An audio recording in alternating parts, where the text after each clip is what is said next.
Translation and purport by Abhay Charanavinda Bhakti Prabhava Swami Srila Prabhupada Ki.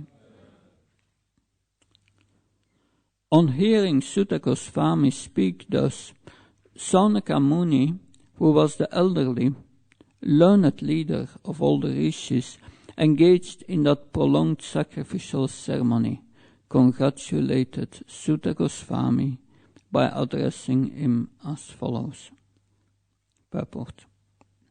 In a meeting of learned men, when there are congratulations or addresses for the speaker, the qualifications of the congratulator should be as follows. He must be the leader of the house and an elderly man. He must be vastly learned also. Sri Saunaka Risha had all these qualifications, and thus he stood up to congratulate Sri Sutta Goswami when he expressed his desire to be present, to present Srimad Bhagavatam exactly as he heard it from Sukadev Goswami, and also realized it personally. Personal realization does not mean that one should, out of vanity, attempt to show one's own learning by trying to surpass the previous acharya. He must have full confidence in the previous acharya, and at the same time he must realize the subject matter so nicely that he can present the matter for the particular circumstances in a suitable manner. The original purpose of the text must be maintained. No obscure meaning should be screwed out should not be screwed out of it.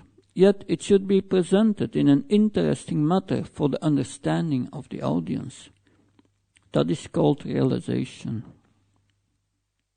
The leader of the assembly, Saunaka, could estimate the value of the speaker. Sri Sutta Goswami simply by his uttering Yataditam and Yatamati, and therefore he was very glad to congratulate him in ecstasy. No learned man should be willing to hear a person who does not represent the original acharya. So the speaker and the audience were bona fide in this meeting where Bhagavatam was recited for the second time. That should be the standard of recitation of Bhagavatam, so that the real purpose can be served without difficulty. Unless this situation is created, Bhagavatam recitation for extraneous purposes is useless labor for the speaker and for the audience. Repeat the verse once again. Vyasa uvacha ete bruvanam samstuya muninam dirgha satrinam fritta kulapati satam pavitcha sanako bhavit. On hearing Sutta Goswami speak thus, Saunaka Muni, who was the elderly learned leader of all the rishis, engaged in that prolonged sacrificial ceremony, congratulated Sutta Goswami by addressing him as follows. Om Ajnana Timrandasya Chanjana Shalaka Shakshurun Militam Yena Tasmai Shri Gurave Namah Chaitanya-manobhistam staptam yena bhutale svamrupkadamyam dadati svapadantikam Vandeham shiyudapatkamam shigam vaishnavam shasyarupam sarjatam sakanragnatam tam tam sajivam satvaitam savrutam parjanasaitam Sri Krishna Chaitanya Devam Shri Radha Krishna Padam Sakanalita Shivishakam Vitamsha He Krishna Karuna Sindhu Dina Bandho Chatpate Kopesha Kopka Kanta Radha Kanta Namastate Tapta Kanchana Gaura Kirati Vishabhana Satadevi Pranamama Haripriya. Vancha kalprabhasha kripa sindhabhevasha patanam pavanabhyo vaishnabhyo namo namo. Jaya Shri Krishna Chaitanya Prabhu Nityananda Shri Advaita Gadadhar Shiva Sati Gaura Bhaktavrinda. Hare Krishna, Krishna Krishna, Hare Hare, Hare Ram, Ram, Hare Hare. Namo Vishnu Padaya Krishna Prastaya Bhutale Srimate Bhakti Vedanta Swami Namane. Namaste Saraswata Devi Gauravani Pacharane Nirvishesha Sunyavadi Paskachai Desatarane. Srila Prabhupada ki. So, in the last verse of previous chapter and in these first verses of the fourth chapter, the process is explained by which the Bhagavatam should be recited and heard. The qualifications are described of the speaker and the hearer. But both must be qualified, and if they are qualified, then the appropriate atmosphere must be created. The transfer of transcendental knowledge, it's not like on the scholarly level that one studies the subject and knows it well and presents the subject, and then the student, when he hears, he can learn that this is not really what this is about. That because on that platform, one is concerned with understanding and learning. That, but the study of the Bhagavatam, the meaning of understanding is much more deeper. One understands the subject when one has realized it. And to realize it, one must become purified. So this is a process of purification of the heart, change of heart, reformation of character. That, and then one must realize the subject matter. That's a complete different platform. And that's only going to happen when the speaker and the hearer are bona fide, and when the appropriate atmosphere is created which pleases the Lord. And then the Lord is going to manifest himself in the sound vibration. And it is that manifestation that brings out the purification of the heart. So this is very important to understand how this Bhagavatam is going to purify our heart. And what's the sign of the purification? It's been explained before in the second chapter. Then Sutta Goswami has said, just by oral reception of this Bhagavatam, just by hearing, that one becomes free from lamentation, illusion, and fear. That's the sign that the purification is, the signs of that the purification is taking place. So now, when you have the bona fide speaker and a bona fide hearer, a summary of what was explained in previous verses. What is the bona fide hearer? Is the one who has heard with rapt attention from the spiritual master. Rapt attention means with concentration. To do that in the purpose of Prabhupada writes, one must be pure in mind. And one can only be pure in mind when one is pure in his action. And pure in his action means pure in eating, sleeping, defending, mating. Means one must follow the four regulative principles. Those who are not following these principles in this world, Srila Prabhupada writes, they are a royal addition of animals. Because that's what the animals do in an unrestricted way. Human life is not meant for that. Human life is meant for purification of the heart and realization.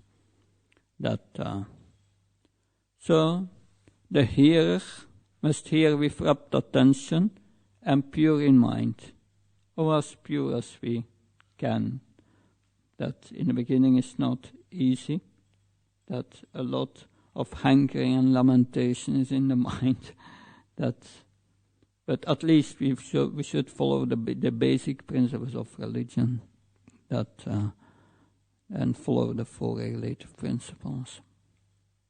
And then another qualification of the hearer is explained in this verse here. One must give respect to the speaker.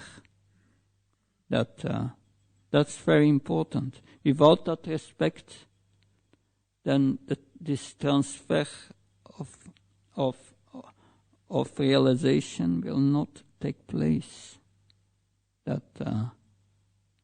And there is a third quality for the hearer, and that will be explained. The speaker tomorrow will speak on the next verse, which explains this, which is about this qualification. That we see that Saunaka Rishi, that is very eager to hear. Eagerness to hear must be there. Like Srila Prabhupada gives the example, when one is hungry, then the fire of their digestion is high. And then there is an urgency to eat. One is eager because of urgency. So one must feel that urgency to make spiritual advancement, to come out of our situation of suffering in this world. So that urgency should be there. That's the hearer. And here we see that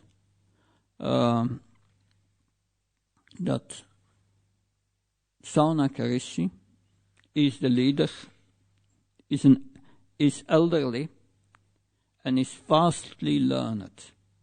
So he was most qualified to glorify the speaker. And he congratulates the speaker but at the other side, there are also the qualification of the speaker. It's not that we can hear from everyone. The speaker must be qualified to sit on the Vyasasana.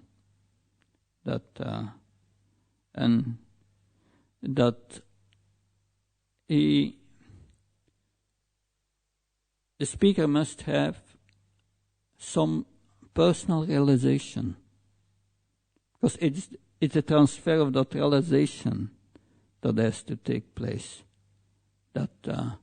And the speaker must exactly say the same thing as he heard from his spiritual master. So Sutta Goswami will hear it exactly how we heard it from Sukadev Goswami. And because Sutta Goswami was in the assembly present when Sukadev Goswami spoke to Maharaj Pariksit. He was there. So Srila Prabhupada in the purport emphasizes other qualities of the speaker. One should be humble, not trying to show one's learning, not trying to surpass the previous acharyas. That's there should be no such motivation that makes that then the proper atmosphere will not be created. That instead of trying to surpass the previous acharyas, one must see oneself as an instrument of the spiritual master. Srila Prabhupada saw himself always as an instrument of his spiritual master. In America, he said, "You boys and girls have been sent by my Guru Maharaj to assist me in his mission." So he had full confidence in his spiritual master. He felt always connected in everything what he did. And the speaker must be able to present the subject matter in a fashion or a way suitable for the audience. And that's important, and that's the greatest challenge of every preacher, that to be able to adapt to the audience. That sometimes you come in an audience, you have seniors and newcomers, and you must speak in such a way that both have some advantage of your presentation. It's a challenge. And of course, the original purpose of the text must be maintained. But it must be presented in a practical matter. It's not that we are just presenting philosophy, but the speaker must explain the practical application of the philosophy according to his realization and according to the audience. But we see here the speaker and the audience were bona fide. And when that's the case, then the real purpose of the Bhagavatam can be served. The atmosphere of the surroundings where this discussion takes place must be proper. Because this is the second recitation of the Bhagavatam. First was Sukadeva Goswami to Maharaj Pariksit, and here Sutta Goswami is going to present it to the sages of Namisaranya. So, to create this proper atmosphere, then there must be a proper etiquette between the devotees. Must be established.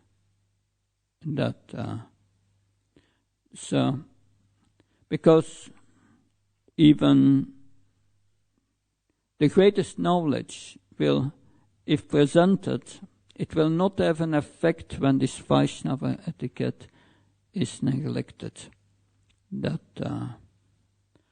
So, what principle is behind all this? That if we discuss matters about Krishna, then it's Krishna's advent in the sound vibration of the Bhagavatam that gives the sound vibration its potency. So it's then if Krishna gives that potency, then there will be a transfer to the heart, and it will purify the heart or the mind of the speaker and the hearer. So this is not something material. So transfer of knowledge at universities, that's different. Nobody is much concerned about the character of the speaker. If he knows his subject matter, then he can speak. And the same at the side of the students. Then when the teacher knows the subject and the student learn and learning is taking place. But we are not simply concerned with learning. We are concerned with purification and realization. That's different. There may be different study groups of the Bhagavatam, and learning may take place, but if the many times not purification or realization. Because for this one must have devotees who present the Bhagavatam, who have a certain purity and realization. Purity is the force, Srila Prabhupada used to say.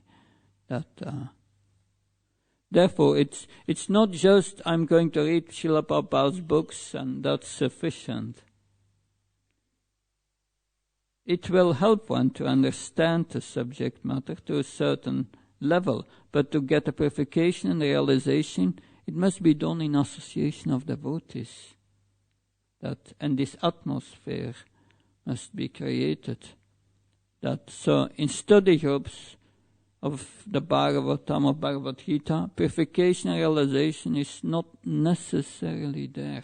This atmosphere is important. There are people who are very good in memorizing and they know most of the prime verses of the Bhagavatam. But when they preach, they cannot change the lives of those who are they addressing.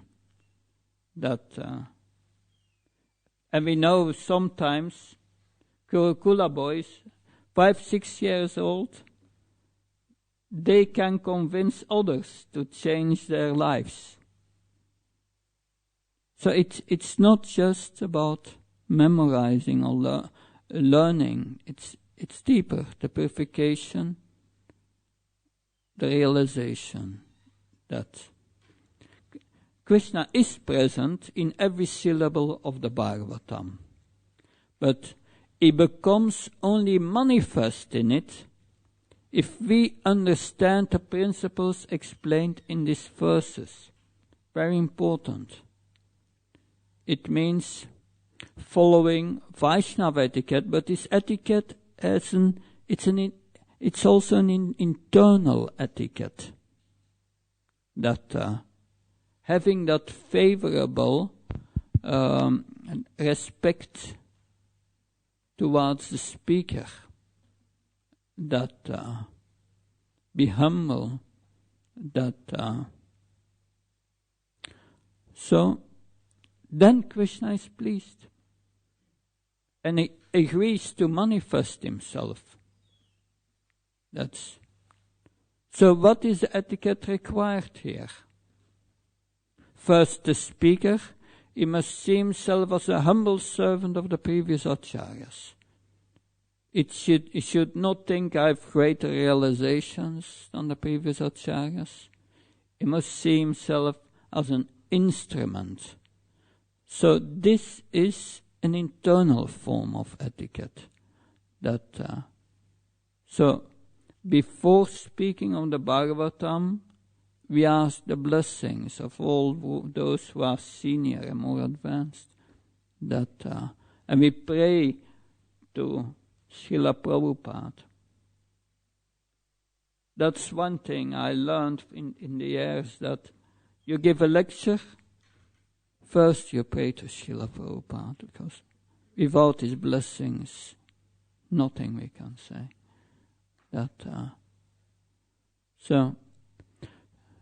So we should not think that we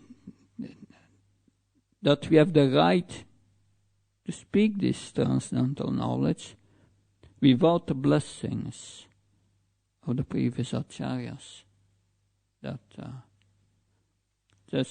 And if senior devotees are not present, still internally within our heart we can pray for their blessings. So please let me repeat these words for your pleasure. Because unless one is a devotee of Krishna, Krishna will not appear from his mouth.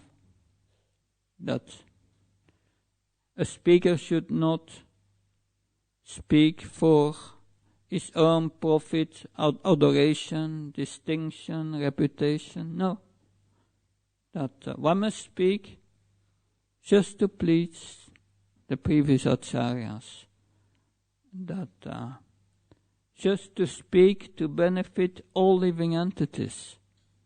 Then the words one is speaking will carry this divine transcendental potency.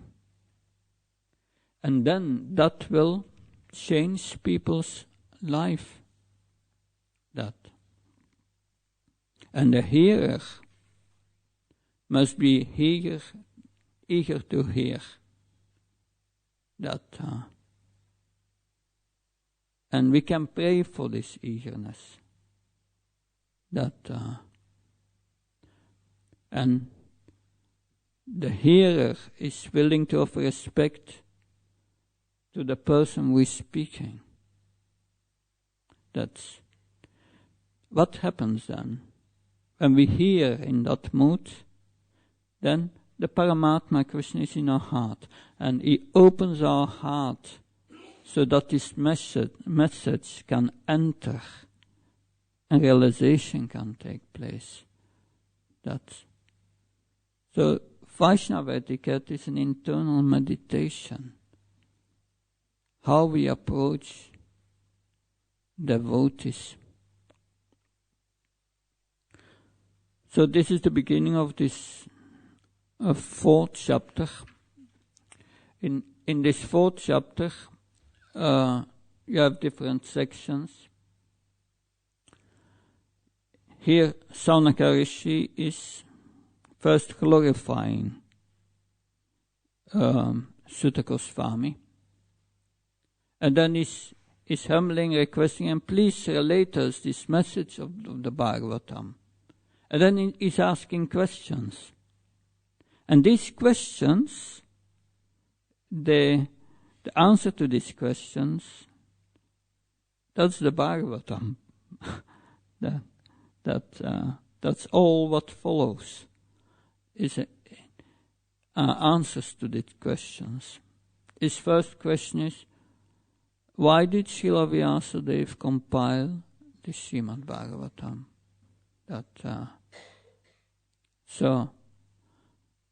And then the personalities, the speaker and the prime speaker and the hearer of the Bhagavatam are introduced. And so he's asking about Sukadev Goswami. And he glorifies Sukadev Goswami. And then he's asking why was this Bhagavatam recited? Why was it recited to Maharaj Pariksit? And why did Maharaj Pariksit sit down to fast until death?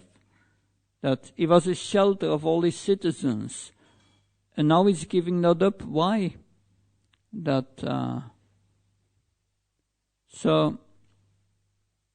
then he glorifies Sutta Goswami. So you are expert. Please explain all these points. So then, Sutta Goswami will answer in this chapter.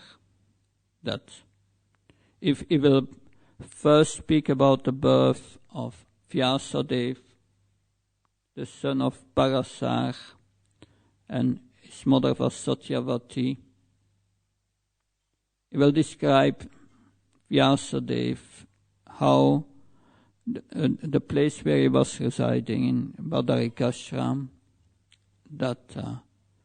how in his ashram Srila Vyasadeva could see the problems of Kali Yuga, that the everyone will become more and more interested in matter.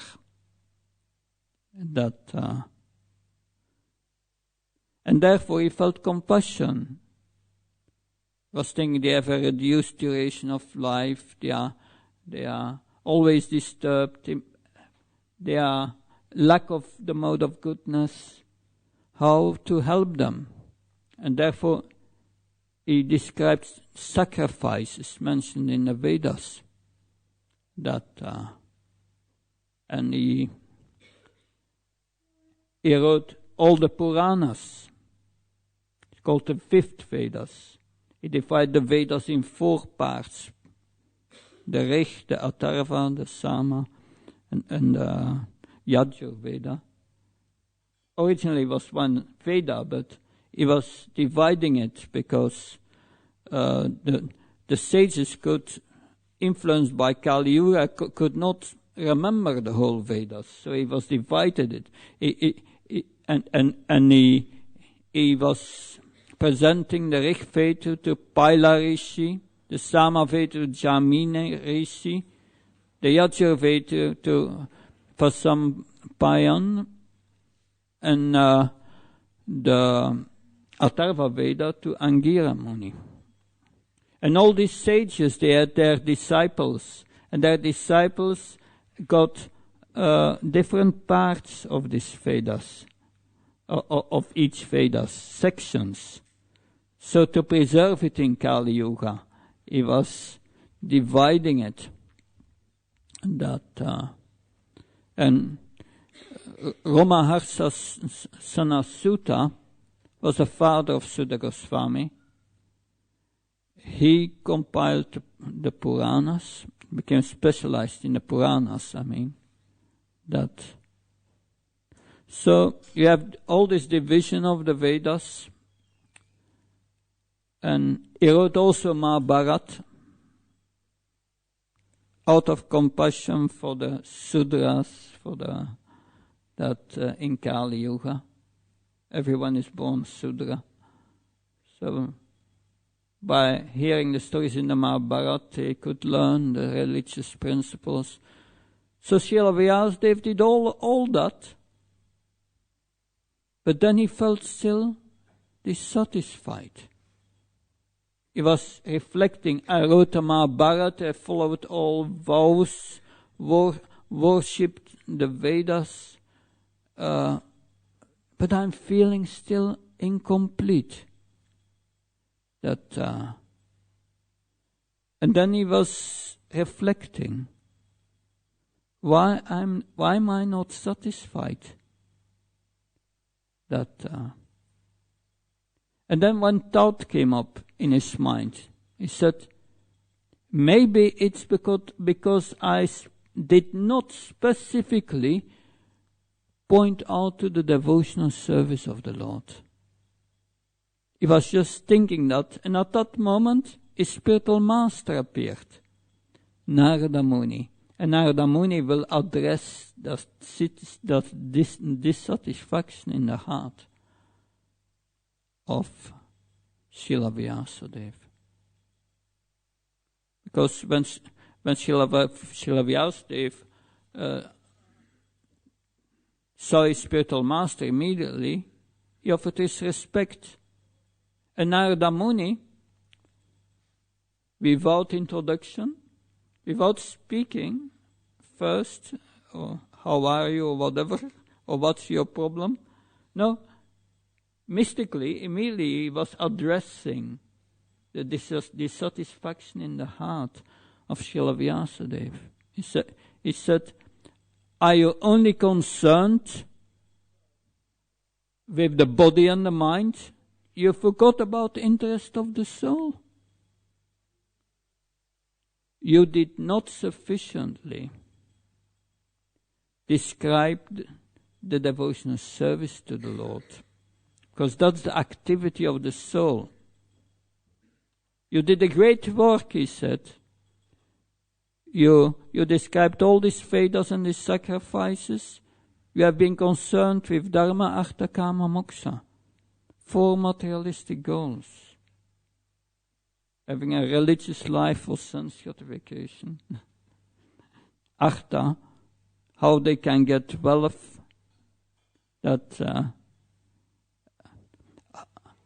how they can fulfill their material desires. And moksha, getting free from suffering, which is also a materialistic goal. And then Narada Muni will explain the story of his previous life, how he got a spiritual body. He's explaining the process of Bhakti Yoga. And after that demonstration of Bhakti, he will advise Srila Vyasadeva to meditate on the absolute truth with devotion. And then from that devotional meditation, he get a vision of the Bhagavatam. And that's explained in 3 verses in the beginning of the 7th chapter, its realizations. And from that expands into the stories of the Bhagavatam. So that's the history of the Bhagavatam, which is explained as an answer to the questions of Sanaka Rishi. So, any comments or questions?